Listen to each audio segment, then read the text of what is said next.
मैं रवीश कुमार। अमेठी में बीजेपी राहुल गांधी का इंतजार कर रही है।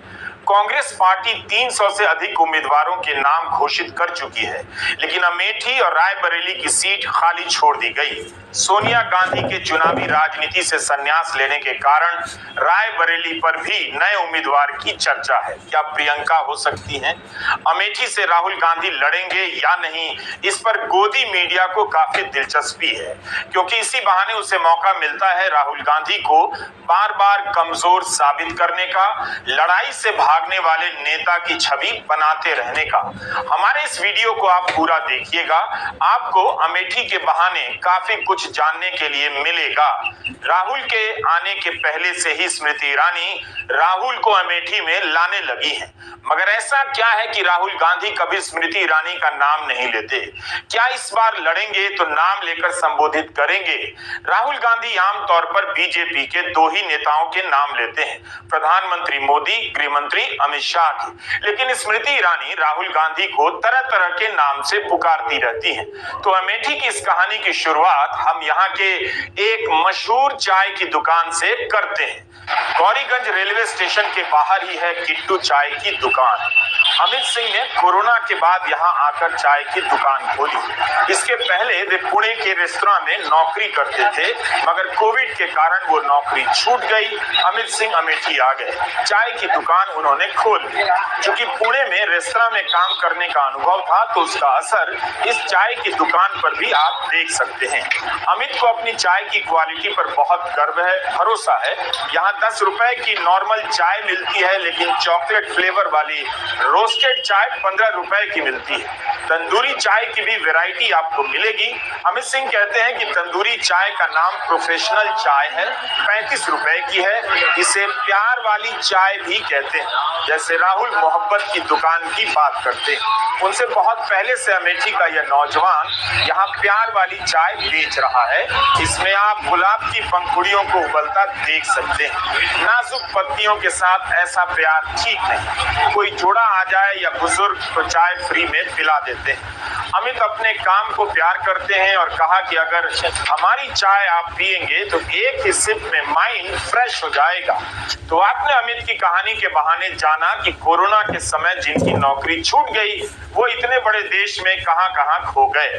वो आज क्या कर रहे हैं किसी को पता नहीं, लेकिन अमेठी की इन दुकानों से ही उस जगह के मिजाज का पता चल जाता है। किट्टू चाय की दुकान अमेठी के राजनीतिक लोगों का अड्डा है। यहाँ आने वाले लोग हवा में भूसा उड़ाकर बता देते हैं कि उसका रुख इस बार किस तरफ है। चर्चाओं में अमेठी के गांवों की सड़कों के हाल पर बात तो होती है, मगर उसकी खबरें कम छपती हैं और टीवी में कम दिखाया जाता है। अब सवाल उठता है कि अगर गांवों की सड़कें बदहाल हैं तो दिखाई क्यों नहीं देती? तो इसकी वजह कुछ और हो सकती है, हम इस वीडियो में बताएंगे। लेकिन सोचिए कि यहाँ 35 रुपए की चाय पीने वाले कौन लोग होते होंगे? 2019 के लोकसभा चुनाव के पहले स्मृति ईरानी ने कहा था कि अमेठी में 13 रुपए किलो चीनी मिलेगी। इस समय चीनी 40 से 50 रुपए किलो है। 2020 में होली के एक दिन पहले कांग्रेस पार्टी के कार्यकर्ताओं ने गौरीगंज के सैठा चौराहे पर स्टॉल लगा दिया और लोगों को मुफ्त में चीनी बांटनी शुरू कर दी, याद दिलाने के लिए कि स्मृति ने ऐसा बयान दिया था। पूरी दुनिया में भारत की थर्ड क्लास पत्रकारिता की थू थू हो रही है। इस पर लंबे लंबे लेख लिखे जा रहे हैं कि गोदी मीडिया का होना बता रहा है कि भारत लोकतंत्र से बहुत दूर होता जा रहा है। अमेठी की मूल राजनीतिक कहानी पर आने से पहले अमेठी की पत्रकारिता की बात जरूरी है। बहुत बातें ऑफ रिकॉर्ड हैं और वहां के पत्रकारों के बीच की हैं। स्थानीय स्तर पर ऊपर से कितना हस्तक्षेप होता है, एक नेता के लिए खबरें किस तरह मैनेज होती हैं। अमेठी के पत्रकारों ने राहुल गांधी और स्मृति ईरानी दोनों के दौर को देखा है। उम्मीद है जब दिल्ली के पत्रकार अमेठी कवर करने जाएंगे तो इस पर बात करेंगे और अमेठी के गांवों की सड़कों पर भी अपना कैमरा दौड़ाएंगे, दिखाएंगे कि गांव की सड़कें कितनी शानदार बन गई हैं या कितनी बदहाल हो गई। वैसे कांग्रेस ने अपने न्याय पत्र में पत्रकारों के लिए वादा किया है कि अगर उसकी सरकार आई तो प्रेस को स्वतंत्रता दी जाएगी। घोषणा पत्र में लिखा है कि पत्रकारिता की स्वतंत्रता की रक्षा करने, संपादकीय स्वतंत्रता को बनाए रखने के लिए भारतीय प्रेस परिषद अधिनियम 1978 में संशोधन किया जाएगा। स्मृति ईरानी ने 2019 के चुनाव से पहले वादा किया था अमेठी में अपना घर बनाएंगी। 2024 के चुनाव से पहले फरवरी महीने में उन्होंने इसका गृह प्रवेश किया। एक घर बनने में 4-5 साल तो लग ही जाते हैं। इसके लिए जमीन 2021 में ही गौरीगंज तहसील में ले ली गई। इस बीच एक और जानकारी है कि 2014 से लेकर 24 के बीच मोदी सरकार में स्मृति ईरानी का मंत्रालय 4 बार बदला गया। क्या उनका काम इतना अच्छा था कि मानव संसाधन मंत्रालय से हटाकर सूचना प्रसारण मंत्रालय में भेजा गया?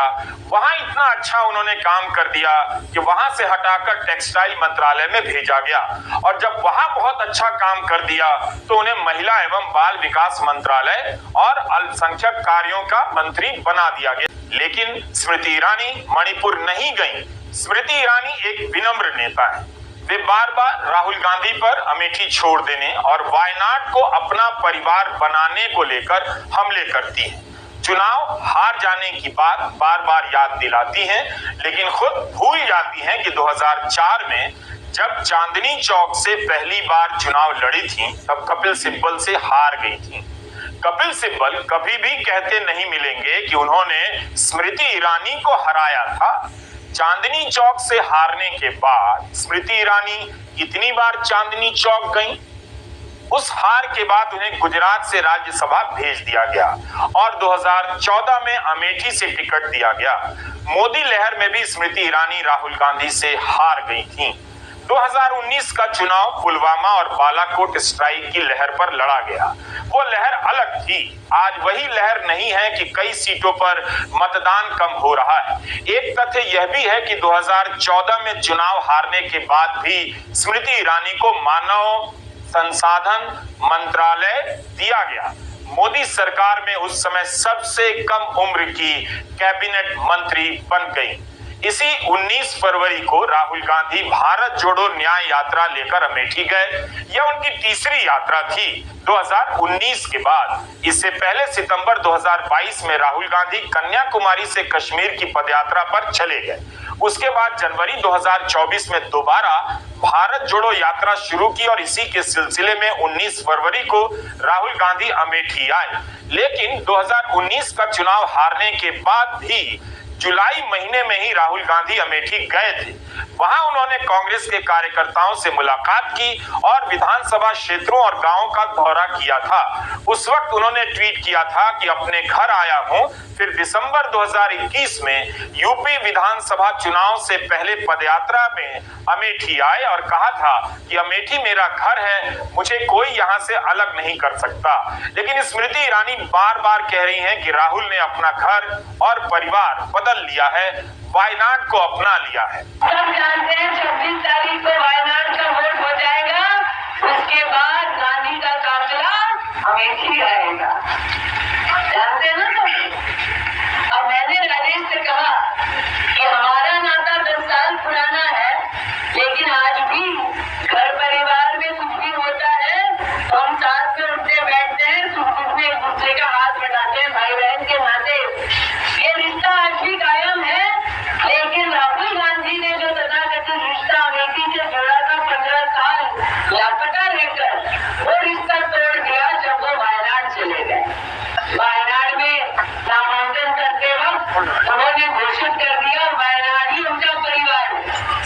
अब मैंने राजेश से कहा, राजेश हम दोनों तो गरीबी से उठकर यहाँ तक आए हैं। हमने जीवन में कई अनुभव ऐसे देखे जो रोज रंग बदलते हैं, लेकिन परिवार बदलते गुरुजी हम पहली बार देखे।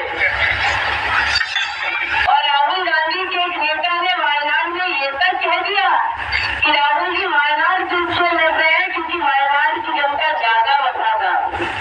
इसका मतलब हम सब क्या हुआ? 15 साल लापता सांसद को सबने ढोया, 15 साल सम्मान किया रिश्तों का। जब वो रिश्ता तोड़ गए, अब आएंगे 26 बाद नया रिश्ता बनाने का प्रयास करेंगे, पुराने रिश्तों की दुहाई देंगे। राहुल गांधी जितना अमेठी अमेठी नहीं करते हैं, स्मृति ईरानी अमेठी में राहुल राहुल करती। स्मृति ईरानी के बयानों को देखेंगे तो लगेगा कि बीजेपी के भीतर उन्हें राहुल गांधी का एक अलग डिपार्टमेंट दे दिया गया है। वैसे प्रधानमंत्री राहुल गांधी को शाहजादा कहते हैं, अमित शाह राहुल बाबा कहते हैं, लेकिन स्मृति ईरानी राहुल को टारगेट करने का कोई मौका कभी नहीं छोड़ती हैं। 6 अगस्त 2023 को राहुल गांधी की सदस्यता सुप्रीम कोर्ट ने बहाल कर दी। उसके 3 दिनों के बाद 9 अगस्त 2023 को राहुल गांधी ने लोकसभा में भाषण दिया। जिस समय ईरानी का जवाबी भाषण चल रहा था, उसी समय राहुल गांधी ने बाहर जाते वक्त बीजेपी की बेंच की तरफ कुछ इशारा किया तो स्मृति ईरानी ने मुद्दा बना दिया कि उन्होंने फ्लाइंग किस किया है। कहने लगे कि इससे पता चलता है कि राहुल किस तरह के परिवार से आए हैं, महिलाओं के प्रति उनके परिवार और पार्टी का क्या नजरिया है। काफी बड़ा मुद्दा बन गया। इसके बाद बीजेपी की 22 महिला सांसदों ने भी इसे लेकर लोकसभा के स्पीकर को पत्र लिख दिया था। स्मृति ईरानी के ट्विटर हैंडल को देखें तो वे लगातार अमेठी को लेकर कुछ न कुछ लिखती पाई जाती हैं, अपने काम के बारे में बताती रहती हैं। 2019 में स्मृति ईरानी 55,000 वोटों से जीती थी। अगर राहुल गांधी इस बार अमेठी से पर्चा भरते हैं तो तीसरी बार दोनों के बीच मुकाबला होगा। 26 तारीख को अमेठी में नामांकन शुरू हो गया, 3 मई तक इसकी प्रक्रिया चलेगी। 20 मई को 5वें चरण में वहां मतदान होगा। बीजेपी ने स्मृति ईरानी का नाम पहली ही सूची में घोषित कर दिया था।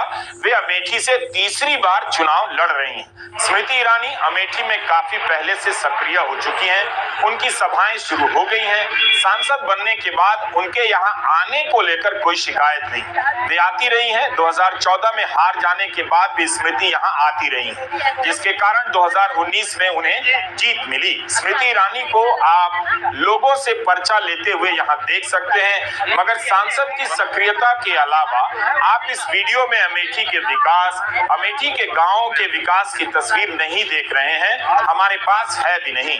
2019 चुनाव से कुछ हफ्ते पहले अप्रैल के महीने में जब अमेठी के पूरब द्वार गांव के खेतों में आग लग गई, तब तत्कालीन अमेठी उम्मीदवार और केंद्रीय मंत्री स्मृति ईरानी ने वहां दौरा किया, हैंडपंप से पानी निकालकर लोगों की मदद की। उस वीडियो का ट्वीट आज भी ANI के हैंडल पर है, जिसके कमेंट में लोग स्मृति ईरानी की तारीफ भी करते हैं और आग लगने की घटना पर शक थी। अमेठी को लेकर बीजेपी ने एक कैंपेन वीडियो जारी किया है, मैं अमेठी बोल रही हूं। क्या बीजेपी ने किसी और संसदीय क्षेत्र के लिए अलग से वीडियो जारी किया है, जैसे मैं सहारनपुर बोल रहा हूं, मैं आगरा बोल रहा हूं, मैं लखनऊ बोल रहा हूं, या केवल अमेठी के लिए वीडियो जारी हुआ है, मैं अमेठी बोल रही हूं। बीजेपी भी अमेठी के लिए पूरी तरह से तैयार लगती है, इसलिए अमेठी की लड़ाई दिलचस्प होनी चाहिए। बनारस में प्रधानमंत्री मोदी के सामने उम्मीदवार तो होता है, मगर लड़ाई नहीं होती। यूपी की कौन सी ऐसी सीट हो सकती है जिसके चुनाव में मुकाबला हो और लोगों की दिलचस्पी बढ़ जाए? ऐसी 2 ही सीटें हैं, अमेठी और कन्नौज। पहले चर्चा थी कि अखिलेश यादव कन्नौज से नहीं लड़ेंगे। बीजेपी ललकार रही थी कि अखिलेश कन्नौज से लड़ने का साहस नहीं जुटा पा रहे, यानी जब अपनी पारंपरिक मानी जाने वाली सीट से नहीं लड़ पा रहे हैं तो अखिलेश की हालत खराब है। अखिलेश यादव ने 15 साल बाद कन्नौज से पर्चा भरा है। 24 साल पहले अखिलेश यादव कन्नौज से जीते थे। 2019 के चुनाव में आजमगढ़ से चुनाव लड़े, जीत गए। 2019 के चुनाव में भाजपा के सुब्रत पाठक ने अखिलेश की पत्नी डिंपल यादव को कन्नौज से हरा दिया। कन्नौज से नामांकन भरने के बाद जब उनसे राहुल गांधी की अमेठी से उम्मीदवारी पर कांग्रेस किया गया, निश्चित रूप से दिखाई देती है तो रायबरेली और यूपी में इस सीट से संजय गांधी, राजीव गांधी, सोनिया गांधी खंडन नहीं किया, चुनाव जीत चुके से नहीं लड़ेंगे। स्मृति ईरानी जिस तरह से राहुल के यूपी से लड़ने की बात करती है, सीटों के रूप में बीजेपी को भी कांग्रेस के भीतर की पक्की खबर आती है। नरेंद्र मोदी ने इसमें तीसरी सीट बनारस जोड़ दी। अमेठी से कांग्रेस 3 बार हार चुकी है। प्रधानमंत्री मोदी भी अमेठी को लेकर राहुल गांधी पर निशाना साधते रहे हैं इस चुनाव में। कांग्रेस के जो शाहजादे हैं उन्हें भी वायनाड में संकट दिख रहा है। शाहजादे और उनकी टोली 26 अप्रैल को वायनाड में वोटिंग का इंतजार कर रही है। जैसे ही 26 को वायनाड में वोटिंग पूरा हो जाएगा, ये शाहजादे के लिए एक और सुरक्षित सीट घोषित कर देंगे और कहीं और से फिर से लड़ाना पड़ेगा उनको, क्योंकि उनके अलायंस के साथी भी एक दूसरे को गालियां दे रहे हैं। कल आपने उनके एक साथी केरल के मुख्यमंत्री ने जो शाहजादे को सुनाई है, मैं भी कभी ऐसी भाषा नहीं बोलता, वो ऐसी भाषा बोली है उन्होंने साथी को। ये हाल है उनका। अब जैसे इन्होंने अमेठी से भागना पड़ा, अमेठी छोड़ा, अब मान के चलिए वो वायनाड भी छोड़ेंगे। स्मृति ईरानी इस बात का भी मुद्दा बना रही हैं कि राहुल गांधी अयोध्या में राम मंदिर के उद्घाटन में नहीं गए। क्या स्मृति ईरानी राम मंदिर के उद्घाटन में गई थी? अमित शाह गए थे। बहुत लोग बहुत कारणों से राम मंदिर के उद्घाटन में नहीं गए, लेकिन फिर भी बीजेपी इस बात को लेकर मुद्दा बना रही है। अब यह खबर आप देखिए, बीजेपी के राष्ट्रीय अध्यक्ष जेपी नड्डा को भी राम मंदिर के उद्घाटन के लिए निमंत्रण मिला, मगर उन्होंने कहा 22 जनवरी के बाद जाएंगे। 20 जनवरी को नड्डा ने तब ट्वीट किया कि मुझे श्री राम जन्मभूमि तीर्थ क्षेत्र न्यास की तरफ से श्री अयोध्या जी में राम मंदिर की प्राण प्रतिष्ठा के पावन कार्यक्रम का निमंत्रण प्राप्त हुआ है। निमंत्रण के लिए मैं श्री राम जन्मभूमि तीर्थ क्षेत्र न्यास का आभार व्यक्त करता हूं। 500 साल के संघर्ष के बाद हमें राम मंदिर का भव्य निर्माण होते देखने का सौभाग्य प्राप्त हो रहा है। मैं प्राण प्रतिष्ठा के कार्यक्रम के बाद जल्द ही सपरिवार दर्शन के लिए अयोध्या जाऊंगा। 22 जनवरी को मैं झंडेवालान मंदिर नई दिल्ली के प्रांगण से प्राण प्रतिष्ठा के कार्यक्रम का साक्षी बनूंगा। बीजेपी के अध्यक्ष भी तो बुलाने पर नहीं गए अयोध्या। झंडेवालान मंदिर में रहना इसलिए जरूरी था क्योंकि उद्घाटन के बहाने देश भर में इसके लिए कार्यक्रम बनाया गया था। गृह मंत्री अमित शाह को भी निमंत्रण मिला, मगर वे भी नहीं गए। अमित शाह 22 जनवरी को दिल्ली के बिरला मंदिर में थे, वे क्यों नहीं अयोध्या गए? अमित शाह को भी तो मंदिर के उद्घाटन में बुलाया गया था। जब अमित शाह, जेपी नड्डा और राजनाथ सिंह नहीं गए तो सवाल अकेले राहुल गांधी से क्यों पूछा जा रहा है? राहुल गांधी को तो बुलाया भी नहीं गया था। 4 शंकराचार्य भी तो राम मंदिर के उद्घाटन में नहीं गए। उन्होंने कितनी आपत्तियां जताई, तो क्या बीजेपी ने उनके हाथ पांव जोड़े कि आपके बगैर कोई कार्यक्रम नहीं होगा? प्रधानमंत्री ने फोन कर मनाया था, ऐसा कुछ भी नहीं हुआ। बीजेपी के समर्थकों ने शंकराचार्यों के खिलाफ कितनी अभद्र बातें कही थी, क्या इस देश ने नहीं देखा? यह सब आप भूल गए। आप पुरानी खबरों को पलट कर देखिए। कांग्रेस से 3 लोगों को बुलाया गया था, मल्लिकार्जुन खड़गे, सोनिया गांधी और अधीर रंजन चौधरी। तो स्मृति ईरानी किस आधार पर कह रही हैं कि राहुल गांधी को बुलाया गया तो मंदिर के उद्घाटन में नहीं आए? जैसे भैया जो जय श्री राम का जय घोष कर रहे हैं, अभी तक हम लोग अमेठी में मुद्दे ढूंढ रहे थे, अब हम कांग्रेस का प्रत्याशी ढूंढ रहे हैं। लेकिन हमसे कहा गया है कि आज वायनाड का वोट हो गया है, इसके बाद कांग्रेस के प्रत्याशी आएंगे, लेकिन पहले राम मंदिर को जाएंगे। हमने कहा भैया निमंत्रण राम जी का ठुकरा दिए, अब मंदिर जाएंगे क्योंकि हमको लगता है मंदिर जाने से वोट पाएंगे। मतलब कि भगवान को भी धोखा देने जाए। इसीलिए आज कहती हूँ कि जो इंसान को दिखाने के लिए भगवान से छल करते वो हम सबका क्या खाक हो पाएगा? मैं तो कहती हूँ जो सच्चे मन से राम का नहीं, वो हमारे किसी राम का।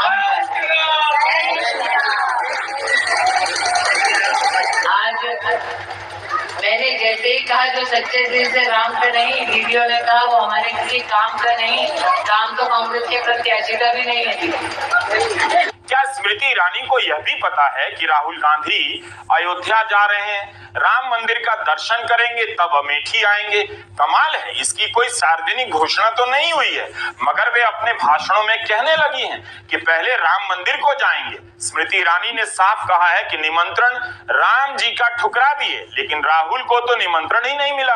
कह रही हैं कि मंदिर जा रहे हैं क्योंकि मंदिर जाने से वोट मिलेगा, तो मंदिर के नाम पर वोट बीजेपी मांग रही है, हर रैली में इसका जिक्र कर रही है और इसके नाम पर वोट मांग रही है। हम आपको बता दें कि कांग्रेस ने बाकायदा सार्वजनिक रूप से पत्र जारी कर बताया कि क्यों उसके 3 नेता मंदिर के उद्घाटन में नहीं जा रहे हैं। कांग्रेस ने अपने पत्र में कहा था कि इस देश में करोड़ों लोग भगवान राम को पूजते हैं, धर्म एक निजी मामला है, मगर आरएसएस और बीजेपी ने अयोध्या के मंदिर को बहुत समय से एक राजनीतिक मुद्दा बनाया हुआ है। साफ है कि बीजेपी और आरएसएस के नेता अधूरे मंदिर का उद्घाटन केवल चुनावी फायदे के लिए कर रहे हैं। इसलिए 2019 के सुप्रीम कोर्ट फैसले की पालना करते हुए और वो करोड़ों लोग जो राम को पूजते हैं उनकी भावनाओं के सम्मान में सोनिया गांधी, मल्लिकार्जुन खड़गे और अधीर रंजन चौधरी इस न्योते को अस्वीकार करते हैं, जो साफ तौर पर बीजेपी और आरएसएस का कार्यक्रम है।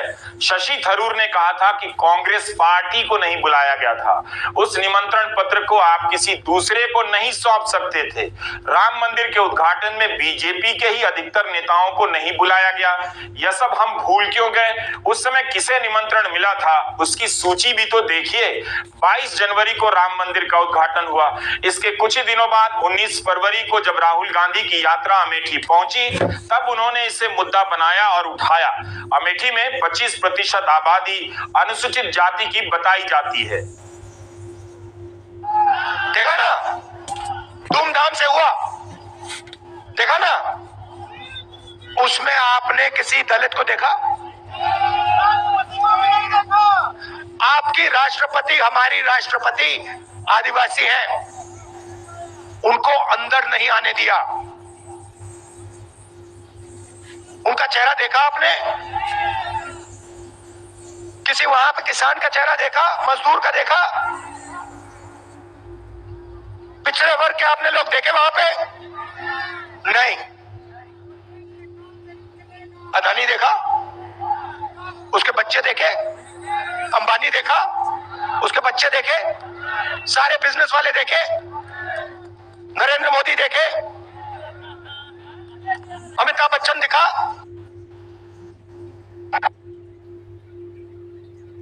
इनका हिंदुस्तान है, तुम्हारा है ही नहीं, तुम्हारा है ही नहीं। तुम बात नहीं समझे, सोए तुम्हारा हिंदुस्तान है ही नहीं। तुम्हारा काम भारत माता की जय, तुम्हारा काम जय श्री राम, उनका काम पैसे गिनने का, उनका काम प्राइवेट हवाई जहाज में उड़ने का, उनका काम मजे लेने का, आपका काम इधर उधर देखने का। उधर देखो भैया पाकिस्तान में क्या हो गया, ओ भैया उधर देखो अमिताभ बच्चन ने नया डांस मारा, ओ देखो भैया वो प्रियंका चोपड़ा नाच रही है। करते जाओ भैया, करते जाओ, जितना करना है करो, मजे लो। भूखे मर जाओगे सब, भूखे मर जाओगे। सबका टाइम आएगा, कोई नहीं बचेगा, सब भूखे मर जाओगे। नहीं, किसान दिल्ली जा रहे हैं, देखा आपने? वहां पे जैसे युद्ध में ना टैंक को रोकने के लिए दीवार बनती है ना, बड़े बड़े वो बनते लोहे के, वो नरेंद्र मोदी ने लगा रखे हैं। आप फोटो देखी, किसान पुलिस वालों को खाना खिला रहे हैं, किसान पुलिस वालों को खाना खिला रहे हैं। सांसद के तौर पर वायनाड में राहुल गांधी ने क्या किया है और अमेठी में स्मृति ईरानी ने क्या किया है, इसकी निश्चित तुलना की जानी चाहिए। पता चलेगा कि पहली बार मौका मिलने पर स्मृति ईरानी ने विकास को लेकर कितना उत्साह दिखाया और हार से सबक सीखकर राहुल गांधी ने वायनाड में किस तरह का काम किया। स्मृति ईरानी ने अमेठी में बाईपास और ओवरब्रिज बनाया है। वैसे हम राहुल और स्मृति ईरानी के अमेठी में किए गए काम की कोई विस्तार से चर्चा नहीं कर रहे हैं। मौका मिला तो किसी और वीडियो में जरूर करेंगे। रोजगार का सवाल यहां भी गूंज रहा होगा।